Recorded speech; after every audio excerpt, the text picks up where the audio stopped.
Toujours dans ce même élan, la fête de Pâques, journée de réjouissance pour les chrétiens qui commémore également la résurrection de Christ, une fête importante pour la communauté chrétienne qui peut aussi, à cette occasion, procéder au baptême des fidèles. Filika Biyongo, Gérard Magnania. Une batterie de dénominations, un seul point commun. Jésus. Mais qui est-il au juste? Pour mieux comprendre son histoire, il faut remonter le temps. Jésus est né d'une vierge appelée Marie et de Joseph. Et c'est de là où une aventure particulière se produit, c'est que Jésus n'est pas le fruit d'une relation entre un homme et une femme.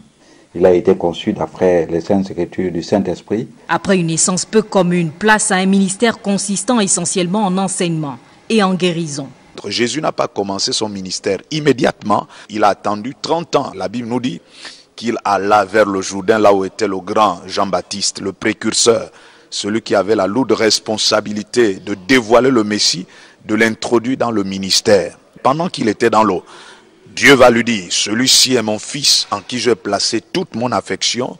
Et le Saint-Esprit descendit sur Jésus sous la forme d'une colombe.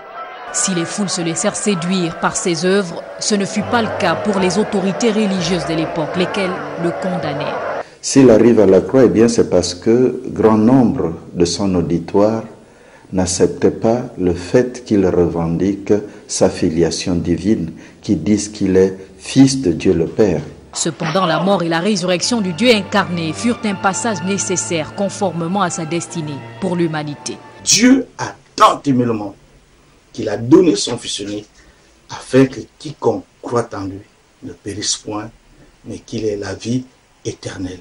Le rachat de l'homme était la principale mission de Dieu. 2000 ans après avoir foulé la terre, le Christ est toujours d'actualité, preuve que son histoire a marqué véritablement les consciences des hommes en général et celles des chrétiens en particulier, lesquels sont dans l'attente du retour du Messie annoncé par les Saintes Écritures, mais dont la date demeure encore un mystère.